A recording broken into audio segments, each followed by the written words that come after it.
Hi, it's Dana Kerigan, and welcome to Kerigan Marketing's Tuesday's Digital Tips and Tricks. Now this week we are super excited because we are back in our home office in Mexico Beach, all fully restored from Hurricane Michael almost 2 years ago.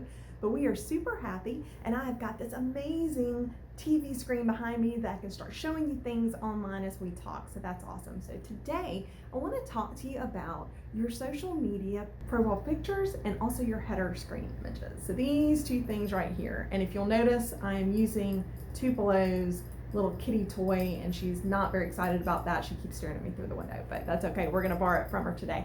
So one of the things that people are gonna do is they're gonna look at your profile photo and see what you're about. Now, have you ever noticed, if you've gone to somebody's Facebook business page and noticed that these pictures are kind of wonky, they're cut off, you can't see everything in it? Well, you wanna make sure that you choose photos or that you resize those images so that they can fit correctly.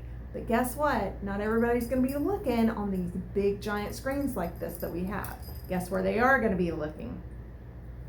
Right here on the mobile device. So this is your number one most important thing that people are going to be searching for your business, especially in Facebook. It's going to be on this mobile device. They can do it quickly. It's always right there in their hand or just a touch away. So make sure that even though you are seeing that your business profile looks great on the business screen, if it doesn't look great here, you may be turning some customers off, and we want to make sure and correct that for you. So if you need some help resizing that image, please be sure to contact us at keriganmarketing.com, info@keriganmarketing.com. You can reach me directly at dana@kerigan.com, and we're here to help. Hope you guys have a great Tuesday.